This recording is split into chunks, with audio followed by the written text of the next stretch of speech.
I always thought I was a good mother. I really did. I thought that because I cooked every meal from scratch, because I ironed his school shirts every Sunday night, because I never once missed a parent-teacher meeting, I thought all of that made me good. I thought showing up was the same as showing love. And for the longest time, nobody told me otherwise. Not until she did. Her name was Sarah. She had been married to my son David for almost 4 years before they divorced. And on a rainy Tuesday morning in October, 6 years after David stopped calling me, 6 years after he walked out of my front door and never looked back, Sarah sat across from me at my kitchen table and told me the truth. She told me the real reason he left. And when she did, I broke down crying. Not the kind of crying you do at funerals, where people are watching and you try to hold yourself together.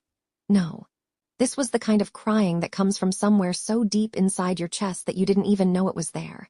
The kind that makes your whole body shake. The kind where you can't breathe and you don't care. Because what she told me didn't just break my heart.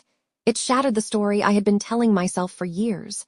The story where I was the victim, where I was the one who had been wronged, where my only crime was loving my son too much. That story wasn't true. And sitting there in my kitchen with cold coffee and a woman I barely knew anymore, I had to face something I had been running from for a very long time. I had to face myself. But before I tell you what Sarah said, I need to take you back, way back, to the beginning. To the kind of family we were, the kind of mother I was, and the kind of boy David used to be before everything went wrong. Because the truth is, it didn't go wrong all at once. It went wrong slowly, quietly, like a crack in a wall that you paint over and pretend isn't there. And by the time I finally saw it, the whole wall had already come down. My name is Margaret. Most people call me Maggie. I grew up in a small town in the Midwest, the kind of town where everybody knew everybody, where doors stayed unlocked, and where Sunday dinner was the most important event of the week. I married young. His name was Robert, Bobby, I called him. He was tall and quiet, with big hands and kind eyes. He worked at the paper mill just outside of town, and he never once complained about it. Not once. Bobby was the kind of man who believed that a person's worth was measured by how hard they worked and how little they asked for. And I loved him for that. I loved him deeply. We had our first and only child when I was 23 years old. A boy. We named him David, after Bobby's father. He was born on a Thursday morning in March, and when the nurse placed him in my arms for the first time, I remember thinking that I had never held anything so perfect in my entire life. He had Bobby's eyes, deep brown, like coffee, and my chin, round and stubborn. From the very start, he was a quiet baby. He didn't cry much. He just watched. He watched everything, the ceiling fan, the birds outside the window, my face when I sang to him, like he was studying the world. Like he was trying to understand it before he decided to be part of it. Bobby was proud. Oh, he was so proud. He would carry David around the house on his shoulder like a little king, showing him every room as if they had just moved in. "This is the kitchen, son. This is where your mama makes magic happen." And I would laugh and shake my head and feel like the luckiest woman alive. For a while, we were happy, truly happy. David was different from the other boys in the neighborhood. While they climbed trees and threw baseballs, David sat in the grass and drew pictures. He could sit for hours with a box of crayons and a blank piece of paper. He drew animals, mostly. Birds, horses.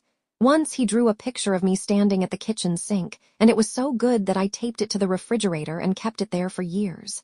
Bobby didn't say much about the drawing. He smiled at it, but I could tell he was hoping David would grow out of it. Bobby had grown up believing that men worked with their hands, real work, physical work. Drawing was fine for a child. But Bobby wanted David to learn the things he knew, how to fix a leaky faucet, how to change a tire, how to build a shelf that didn't wobble. And David tried. He really did. He followed Bobby out to the garage and held the flashlight while Bobby lay under the car. He stood beside him at the workbench and handed him nails, but his heart wasn't in it. You could see it in his eyes. He was always looking past the tools, past the sawdust, out the window to where the birds were flying. I should have paid more attention to that. I should have noticed what it meant. But I was busy being a wife and a mother, and I thought there would be time later to figure out who David really was. There's never as much time as you think. Bobby got sick when David was 12. It started as a cough that wouldn't go away. Then it became something worse. The doctors used words I didn't understand, and Bobby sat there in the hospital room nodding like he already knew, like he had been expecting it. He fought it for 2 years, 2 long, painful years. And during those years, everything changed. The house got quieter. The laughter got rarer. Bobby couldn't work anymore, and I took a job at the grocery store to keep us going.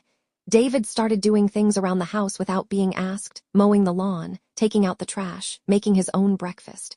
He was 14 years old and already carrying weight that no child should carry. Bobby died on a Sunday morning in April. The birds were singing outside the hospital window, and I remember hatting them for it. How dare the world keep being beautiful when my world had just ended? David didn't cry at the funeral. He stood beside me in his one good suit, the one that was already too short in the sleeves, and he held my hand. He didn't say a word. He just stood there, solid and still like a little soldier. And people came up to me afterwards and said, "What a strong boy you have, Maggie. Bobby would be so proud." And I believed them. I held on to that word, strong, like it was a life raft. And without realizing it, I began building my whole idea of David around it. I needed him to be strong, because I was falling apart and I needed someone to hold on to. I didn't ask him how he was feeling. I didn't sit with him in his room and let him talk about his father. I didn't notice when he stopped drawing. I was too consumed by my own grief to see that he was drowning in his. And that was the first crack. The very first one. I just didn't see it then. After Bobby passed, it was just the two of us. Me and David. And I poured everything I had into raising him. Every ounce of love, every ounce of fear, every ounce of hope that I had left, I put it all on his shoulders. I didn't mean to. I thought I was being a devoted mother. But looking back, I think I was being something else entirely. I was being desperate. I was desperate for David to turn out right, to be successful, to be safe, to be everything Bobby never got the chance to be. And in my desperation, I started doing something that would slowly destroy my relationship with my only child. I started trying to shape him into someone he wasn't. When David was 16, he told me he wanted to take an art class at school, an elective. He said it with a kind of nervous energy, like he had been rehearsing the words in his head before he said them out loud. "Mom, they're offering an art elective next semester, drawing and painting. I really want to sign up." I was standing at the stove, stirring soup, and I remember the way my hand tightened around the spoon. "What about shop class?" I said. "Your father always said you should take shop class." David went quiet for a moment. Then he said softly, "Dad's not here anymore, Mom." I turned around and looked at him. I don't know what my face showed, hurt maybe, or anger, or just the reflex of a woman who didn't know how to let go of the past. "Your father worked hard his whole life, David. He wanted you to have practical skills, things that would help you in the real world. Drawing is a real thing, Mom. Drawing doesn't pay the bills." He didn't argue. He never argued with me. He just looked down at his plate and nodded. And the next day he signed up for shop class. I thought I had won. I thought I had guided him in the right direction. But what I had really done was tell my son that his dream didn't matter, that what he loved wasn't valuable, that who he was at his core wasn't enough. I didn't mean to say that. I would never have said those words out loud. But that's the thing about the messages we send to the people we love. Sometimes the loudest ones are the ones we never actually speak. As David got older, I noticed changes in him. He became quieter, more distant. He did his homework, he kept his room clean, he said yes ma'am and no ma'am. But there was something behind his eyes that I couldn't quite reach, a wall, thin at first like frosted glass, but it was there. I told myself it was just teenage years. Boys go through phases. He'll come back around. But then one night I went into his room to put away laundry and I found a sketchbook hidden under his mattress. I shouldn't have looked. I know that now. But I was a mother and mothers worry, and when you find something hidden, your first instinct is to check if it's safe. I opened it. It was full of drawings. Page after page of beautiful, detailed drawings. Faces, landscapes, animals. A portrait of Bobby that was so lifelike it took my breath away. David had drawn his father from memory, every line of his jaw, every crease around his eyes, and at the bottom, in small, careful letters, he had written, "I miss you, Dad." I sat on his bed and stared at that drawing for a long time. And I felt something I couldn't name. It wasn't pride, exactly. It was more like guilt. Because my son had this incredible gift, this beautiful ability to capture the world on paper, and he was hiding it from me, under his mattress. Like it was something to be ashamed of, and I had made him feel that way. But instead of going to him and saying, "David, I saw your drawings and they're wonderful and I'm sorry," instead of doing the thing that might have changed everything, I put the sketchbook back exactly where I found it. I smoothed the sheets over it, and I never said a word. I told myself I was respecting his privacy, but the truth was simpler and uglier than that. I was afraid that if I acknowledged his talent, I would have to let go of the future I had planned for him. The practical future, the safe future, the future Bobby would have wanted, so I said nothing, and the wall between us grew a little thicker. David graduated from high school with good grades, not great good. He had done everything I asked of him. He had taken the practical classes. He had joined no clubs, entered no art competitions, shown his drawings to no one. He had become exactly what I wanted him to become: responsible, serious, steady. And he was miserable. I just couldn't see it. I pushed him to go to the community college in the next town over. Business classes, I suggested. Accounting, maybe. Something with a future, something stable. "Mom," he said one evening, standing in the doorway of the kitchen, "I was thinking about maybe applying to the art school in the city." I put down the dish I was drying and turned to face him. "Art school," I said. "David, be serious." "I am serious. And how are you going to pay for it?" "I could apply for scholarships. My teacher said I have a real chance if I put together a portfolio." "Your teacher said," I repeated. Not as a question, as a dismissal. He looked at me, and for just a second I saw something flash across his face. Not anger, something worse, defeat. "Forget it," he said quietly. "Forget I said anything." He turned and walked down the hallway, and I heard his bedroom door close. Not a slam, just a soft click. Somehow the soft click hurt more than a slam ever could. He enrolled in the community college the following month. Business administration. He went to class, he came home, he ate dinner, he went to his room. We lived in the same house like two people sharing a waiting room, polite, patient, and completely disconnected. I told myself he was adjusting. I told myself this was normal. I told myself that one day, when he had a good job and a steady paycheck, he would thank me. He never thanked me. At 22, David got a job at an insurance company in the city, entry level. He told me he was moving out, getting an apartment with a roommate he had met at work. I took it hard, not because he was leaving. Every child leaves eventually. I took it hard because of the way he told me, like he was delivering news, not sharing something exciting, like he had already decided and didn't need my opinion. "I've found a place," he said. "I'm moving next Saturday." Next Saturday. I repeated, "That's so soon, David." "I know, but the lease starts on the 1st. You could have told me sooner. I'm telling you now." There was no warmth in his voice, no cruelty either, just nothing. A flatness that scared me more than any argument ever had. I helped him pack because that's what mothers do. I folded his shirts and wrapped his mugs in newspaper and pretended everything was fine. When he loaded the last box into his car and stood in the driveway, I hugged him and said, "Call me when you get there." He nodded. He didn't say, "I will." He just nodded. He called that night to say he had arrived safely, and after that the calls became less frequent, once a week, then every 2 weeks, then once a month, then only on holidays, and each time the conversations were the same. "How are you, David?" "I'm fine, Mom. How's work?" "It's fine." "Are you eating enough?" "Yes." "Are you happy?" A pause, just a beat too long. "I'm fine." Fine, that word. I've come to hate that word, because fine doesn't mean anything. Fine is a door closing. Fine is the thing you say when you've given up trying to explain how you really feel to someone who never seemed to hear you in the first place. When David was 24, he called to tell me he was getting married. Her name was Sarah. They had been dating for a year and a half, and he had never once mentioned her. A year and a half. My son had fallen in love, had built a relationship, had decided to spend his life with someone, and I didn't even know her name. That hurt. I won't pretend it didn't. It hurt deeply. "I'd like you to come to the wedding, Mom," he said. "It's going to be small, just a few friends." "Of course I'll come," I said, and then, before I could stop myself, "Why didn't you tell me about her sooner?" Another pause. "I don't know, Mom, I don't know." I went to the wedding. It was in a small garden behind a restaurant in the city. Sarah was lovely, dark hair, warm smile, the kind of eyes that look at you like they're really seeing you. She hugged me and said, "I've heard so much about you, Mrs. Reynolds." I smiled and said something polite, but inside I was thinking, what has he told you? What version of me does he carry around in his head? The wedding was nice. Simple. David looked handsome in his navy suit, and when he said his vows, his voice cracked just slightly on the word forever.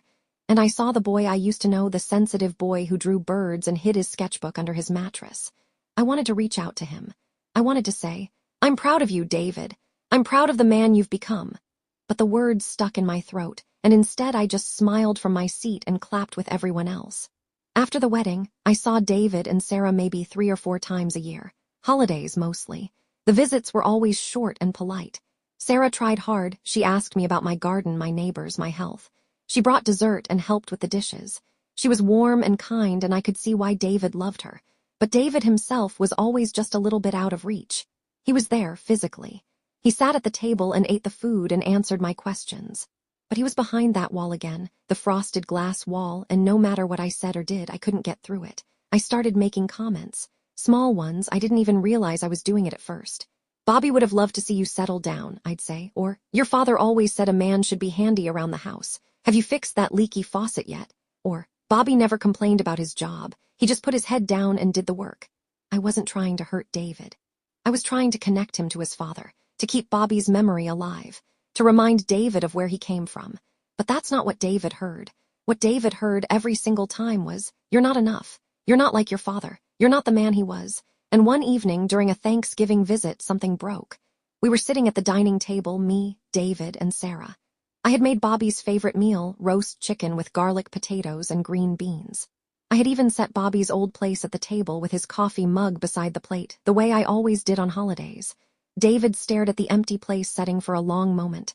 Then he looked at me and said very quietly, "Why do you always do that, Mom?" "Do what?" I said. "Set a place for him. He's been gone for 12 years. He's still part of this family, David." "I know he is." But he stopped. He pressed his lips together. He looked down at his plate. Sarah put her hand on his arm. Gently, just a touch. But I saw it, and something about it stung me. Like she could comfort him in a way I couldn't, like she understood something about my own son that I had missed. "But what?" I said. My voice was sharper than I meant it to be. David looked up, and for the first time in years I saw emotion in his eyes. Raw, real emotion, not anger, sadness, deep, exhausted sadness. "Never mind, Mom," he said. "The chicken is really good." And just like that, the moment was gone. The wall went back up. We ate in silence. Sarah complimented the potatoes. David helped clear the table. They left at 8 o'clock, and I stood at the front door and watched their car pull away, and I felt something heavy settle in my chest. I told myself it was nothing, just a difficult holiday. Every family has them, but it wasn't nothing. It was the beginning of the end. The last time I saw David was on a Saturday in March. He came alone. Sarah wasn't with him. He told me she was visiting her sister, but something about the way he said it made me think that wasn't the whole truth. He sat in the living room in Bobby's old chair, actually, and he looked around the house like he was memorizing it, the pictures on the wall, the curtains I had never changed, the crack in the ceiling that Bobby always said he would fix next weekend. "Mom," he said, "I need to talk to you about something." I sat down across from him. My heart was beating fast, though I didn't know why. Something about his voice. Something about the way he was holding his hands folded, tight, like he was holding himself together. "What is it, sweetheart?" I said. He looked at me, right at me, and for a moment I thought he was going to say something real, something true, something that would crack open the wall between us and let all the years of silence pour out. But then his face changed, like a door closing. Like he had decided in that single moment that it wasn't worth the effort, that I wouldn't hear him even if he tried. "Nothing," he said. "Just wanted to check on you." He stayed for an hour. We talked about the weather, about my garden, about a neighbor who had moved away. We said nothing that mattered. And when he left, he hugged me, a quick one-armed hug, and said, "Take care of yourself, Mom. Not I love you. Not I'll call you soon. Just take care of yourself." Like a goodbye. I didn't know it then, but that was the last time my son would stand in my house.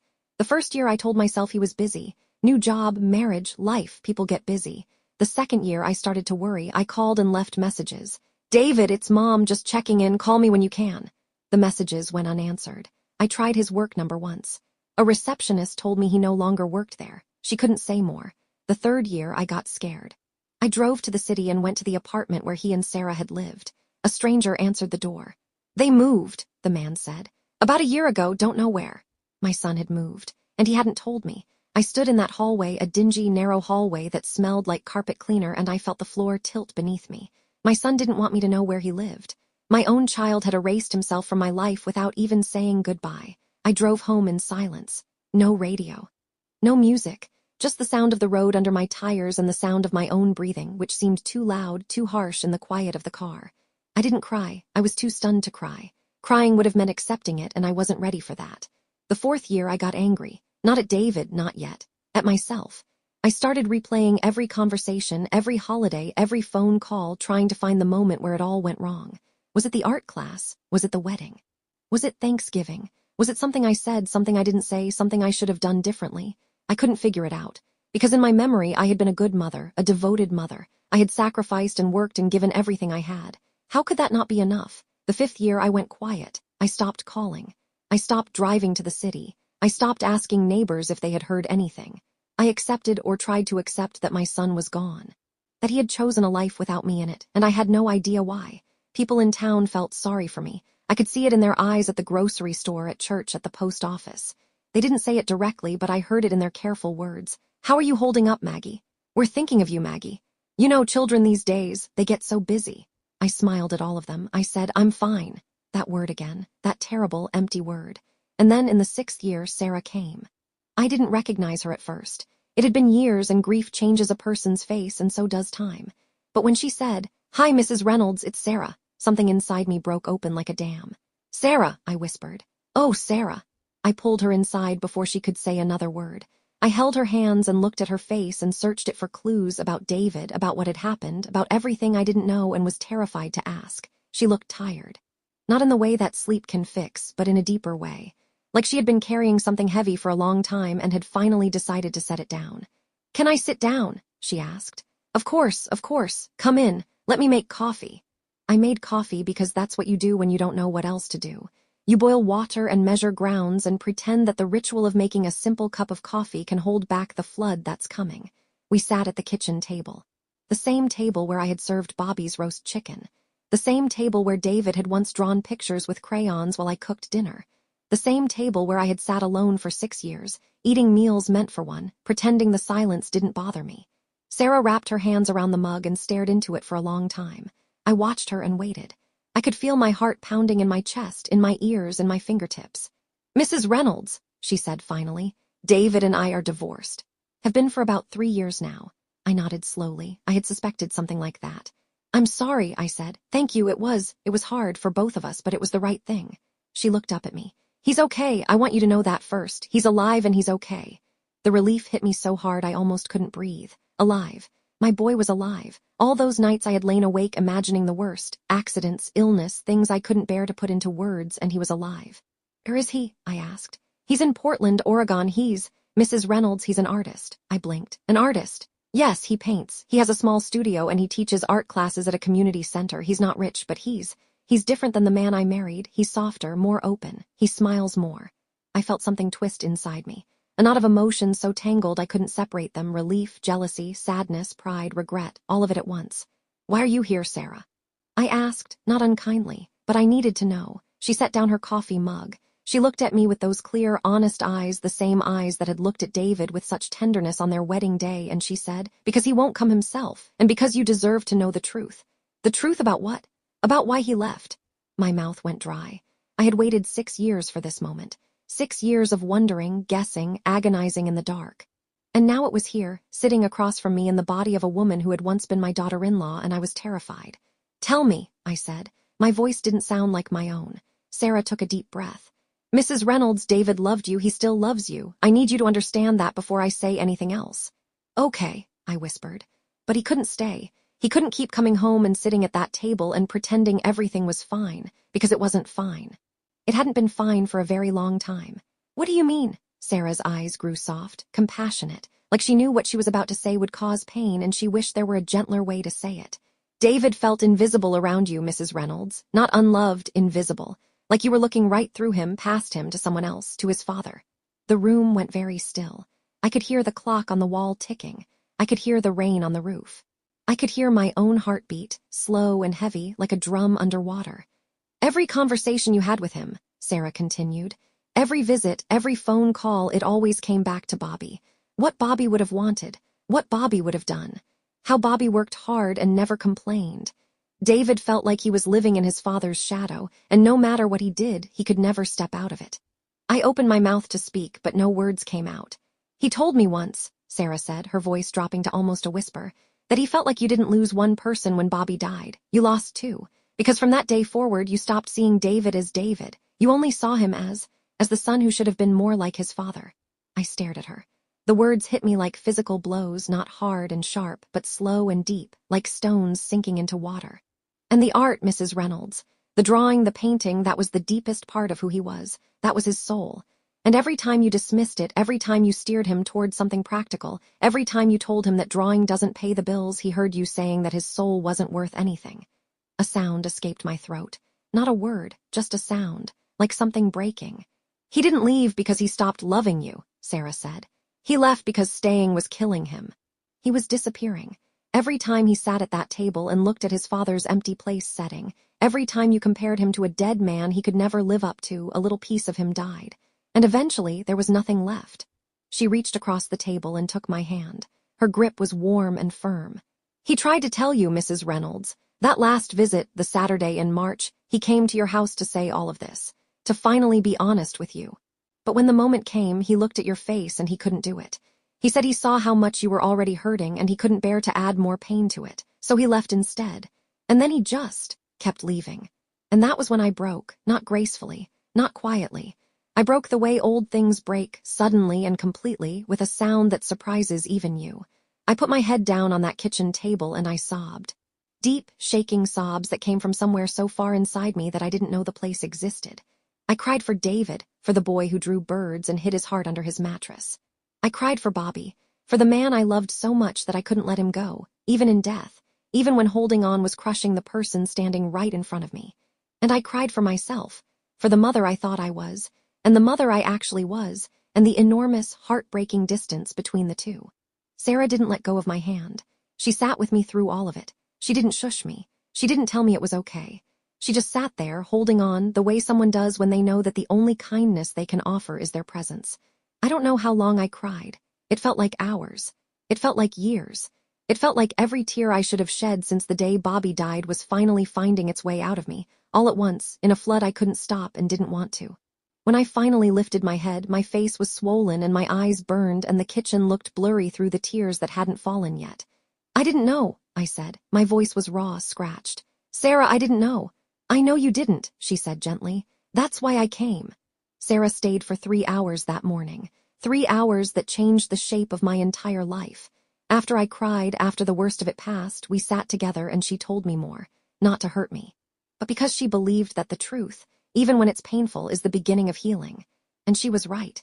She told me about the early years of their marriage, how David had struggled with depression that he never talked about, how he would come home from work at the insurance company and sit on the edge of the bed and just stare at the wall, how she would find him some nights in the living room at 2 a.m, drawing in a sketchbook by the light of a lamp, the only time he seemed truly alive. It was like he was two people, Sarah said.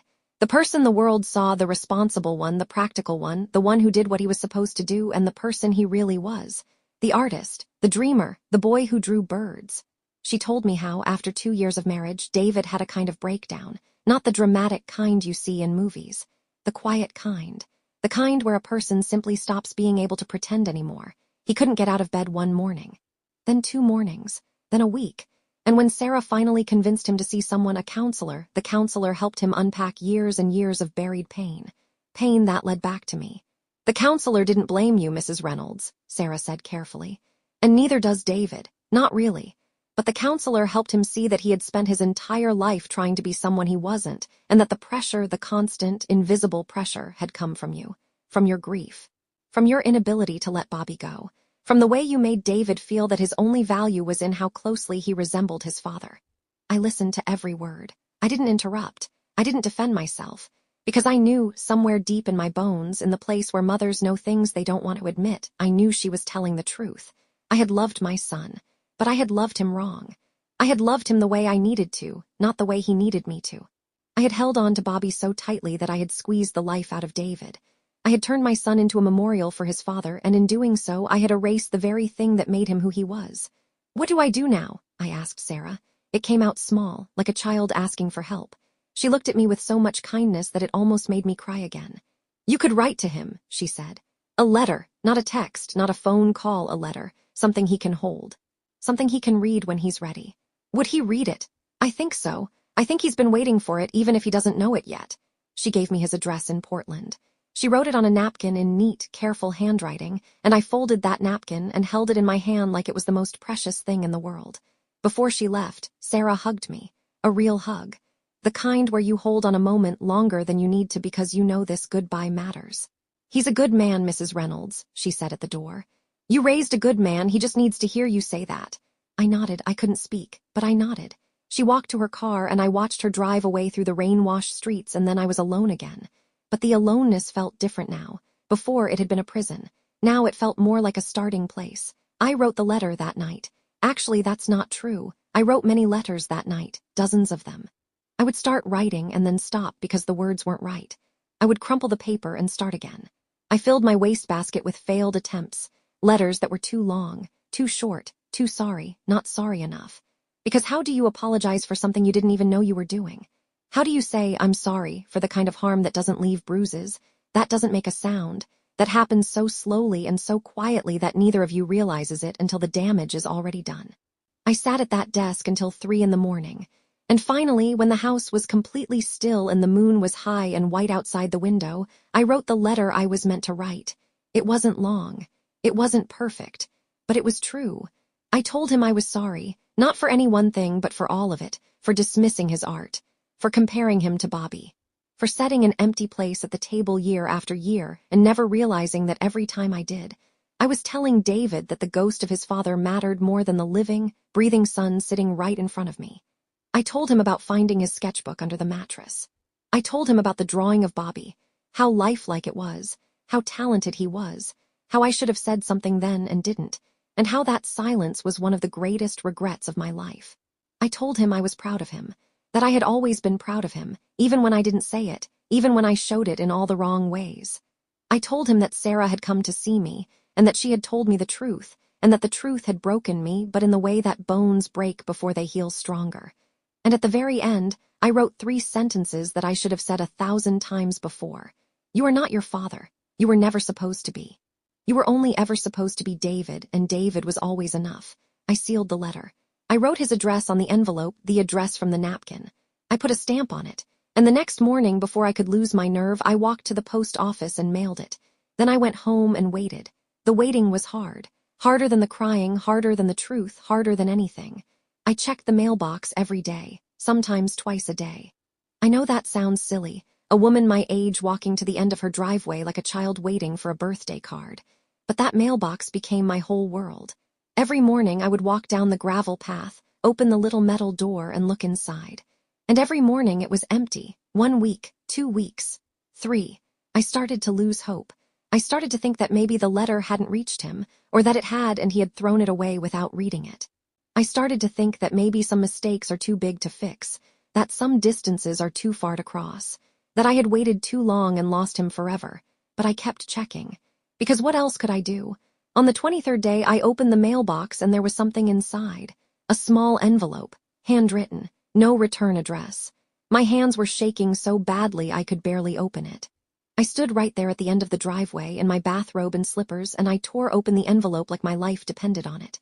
Inside was a single sheet of paper, and on it, in David's handwriting, the same careful, precise handwriting he had used to write "I miss you, Dad" at the bottom of that drawing so many years ago, were 4 words.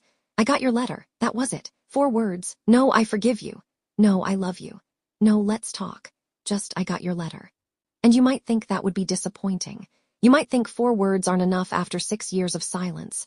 But standing there in my driveway with the sun on my face and that piece of paper in my hands, those 4 words were the most beautiful thing I had ever read. Because they meant he had opened it. He had read it. And he had written back. The door wasn't open. But it wasn't locked anymore either. I wrote him again. Not right away, I gave him space. I waited a week and then I wrote a second letter, shorter this time. I didn't apologize again. Instead, I told him about my garden, about the tomatoes that had come in early this year, about the cardinal that visited my bird feeder every morning. Simple things, safe things. He wrote back 10 days later. This time it was a longer letter, half a page. He told me about Portland, the rain, the coffee shops, the way the light looked different there than in the Midwest. He told me about a painting he was working on, a landscape of the coast. He didn't mention the past. He didn't mention the pain. He just told me about his life. And that was enough. For now, that was enough. We wrote back and forth for months. Slow, careful letters, like 2 people learning to walk after a long illness. Each letter a little longer, a little more honest, a little more like a conversation between a mother and her son. In his 5th letter, he told me about a class he taught, art for kids. He said there was a boy in the class, about 10 years old, who reminded him of himself. He draws birds, David wrote, just like I used to. I read that line and I had to put the letter down because the tears came again. But these tears were different. They were warm, clean, like rain washing the dust off a window. In his 7th letter, David asked me a question I didn't expect. "Mom, do you still have my old sketchbook? The one I used to keep under my mattress?" I went to his old room, the room I hadn't changed since he left, the room I dusted every week like a shrine, and I lifted the mattress. The sketchbook was still there, right where he had left it more than 15 years ago. I pulled it out and held it, and the cover was soft and worn, and when I opened it, there were the birds. There were the horses. There was Bobby's face, drawn by a boy who missed his father so much he tried to bring him back with a pencil and a piece of paper. I mailed the sketchbook to Portland the next day. I wrapped it in tissue paper and put it in a padded envelope, and on the outside I wrote, "This belongs to you. It always did." 2 weeks after I sent the sketchbook, my phone rang. It was a number I didn't recognize, an Oregon area code. I picked up. "Hello." A pause, a long, trembling pause, and then, "Hi, Mom." His voice, my son's voice. After 6 years of silence, 6 years of empty chairs and unanswered calls and a mailbox that had become my whole world, his voice. I pressed the phone against my ear so hard it hurt, and I said the only thing I could think of. "Hi, sweetheart." We didn't talk for long, maybe 15 minutes. He told me he had received the sketchbook. He told me he had opened it and looked at every page and then sat on the floor of his studio and cried. Not from sadness. From something else, something like release, like finally being allowed to be who he was. "I'm going to frame the one of Dad," he said. "The portrait, I'm going to put it on the wall of my studio." "He would have liked that," I said. And then, before I could stop myself, "He would have been proud of you, David. I know I always said he wanted you to be a certain way, but the truth is Bobby just wanted you to be happy, and I was the one who forgot that." There was silence on the line, just breathing. His and mine, 2 people listening to each other across 1,000 miles of distance and a lifetime of misunderstanding. "Thank you, Mom," he said finally. "Thank you for saying that." David came home for the first time on a Saturday in October, almost exactly a year after Sarah had sat at my kitchen table and told me the truth. I stood on the porch and watched him walk up the path. He was taller than I remembered, or maybe I had gotten smaller. He carried a canvas bag over one shoulder and a wrapped package under one arm. He stopped at the bottom of the porch steps and looked up at me. And in his eyes, Bobby's eyes, I saw something I hadn't seen in years. Openness, willingness, the tiniest, most fragile flicker of trust. "Hi, Mom," he said. "Hi, sweetheart," I said. "Come inside, I made soup." He smiled, a real smile. And he climbed the steps and walked through the front door, and the house that had been silent for 6 years suddenly felt like a home again. We ate soup at the kitchen table. Bobby's place was not set. I had put the mug away, not in the trash, not in a box in the attic, but in the cabinet with the other mugs where it belonged. Where Bobby belonged, not on a pedestal, not as a standard no one could meet, but as a memory. A beloved memory, among other beloved things. After dinner, David gave me the package he had brought. I unwrapped it slowly, carefully, the way you open something you know matters. It was a painting, a small one, maybe 12 inches square. A bird, a cardinal, sitting on a branch, head tilted, looking right at me. The colors were vivid and warm, and the detail was extraordinary. Every feather, every gleam in the eye, every tiny claw gripping the bark. At the bottom, in small, careful letters, he had signed it, "For Mom, with love, David." I held that painting in my hands and I looked at my son, my beautiful, talented, extraordinary son, and I said the words I should have said 100 times, 1,000 times, every single day of his life. "David, this is wonderful. You are wonderful, and I am so, so proud of you." He didn't say anything. He didn't have to. He just nodded, and his eyes were bright, and I could see the boy who drew pictures at the kitchen table while I cooked dinner. The boy who hid his heart under the mattress. The boy who stood beside me at his father's funeral and held my hand and never cried. He was still there. He had always been there. I just hadn't been looking in the right place. I'm going to tell you something now, and I want you to listen carefully. Not because I'm wise, I'm not. I'm a woman who made terrible mistakes and was lucky enough to get a second chance. But sometimes the people who have made the biggest mistakes have the most important things to say. Here it is. The people you love are not projects. They are not extensions of your dreams. They are not replacements for the people you've lost. They are themselves, whole, complete, and worthy of being seen for exactly who they are. Not who you want them to be, not who you need them to be, not who someone else was, who they are. I spent years trying to turn David into Bobby, not because I didn't love David, but because I loved Bobby so much that I couldn't let him go. And in holding on to one, I lost the other. Grief makes us selfish in ways we don't even recognize. It narrows our vision until we can only see our own pain, and we forget that the people around us are hurting too, sometimes because of us. If you're a parent listening to this, please hear me. Look at your children. Really look at them. Not through the lens of your own expectations, not through the shadow of your own losses, but with clear, open eyes. See their gifts. Honor their dreams. Even if those dreams look different from yours. Even if those dreams scare you. Even if those dreams don't pay the bills. Because a child who is seen, truly seen, will stay. A child who is heard, truly heard, will come back, even after they've gone far away. And if you've already made the mistakes I made, if the distance is already there, if the silence has already settled, don't give up. Write the letter, make the call. Say the words you should have said years ago. It might not work. It might be too late. But more often than you think, the door that seems locked is only closed. Sometimes all it takes is a knock. David and I are not perfect now. We may never be. There are years between us that we can't get back and wounds that still sting on certain days in certain lights, but we talk, we write. He sends me photographs of his paintings and I hang every single one on my wall. He came home for Christmas last year and this time he stayed for 4 days. 4 days. After 6 years of nothing. It's not everything, but it's enough. For now, it's enough. And every morning, when I walk into my kitchen and see that cardinal painting hanging on the wall, the one he made for me, the one signed with love, I am reminded of something simple and true. It is never too late to see someone clearly. It is never too late to say, I was wrong. It is never too late to let the people you love be who they were always meant to be. And if you're very, very lucky, as I was, it is never too late to hear your child's voice on the phone, saying the 2 most beautiful words in the English language. Hi, Mom.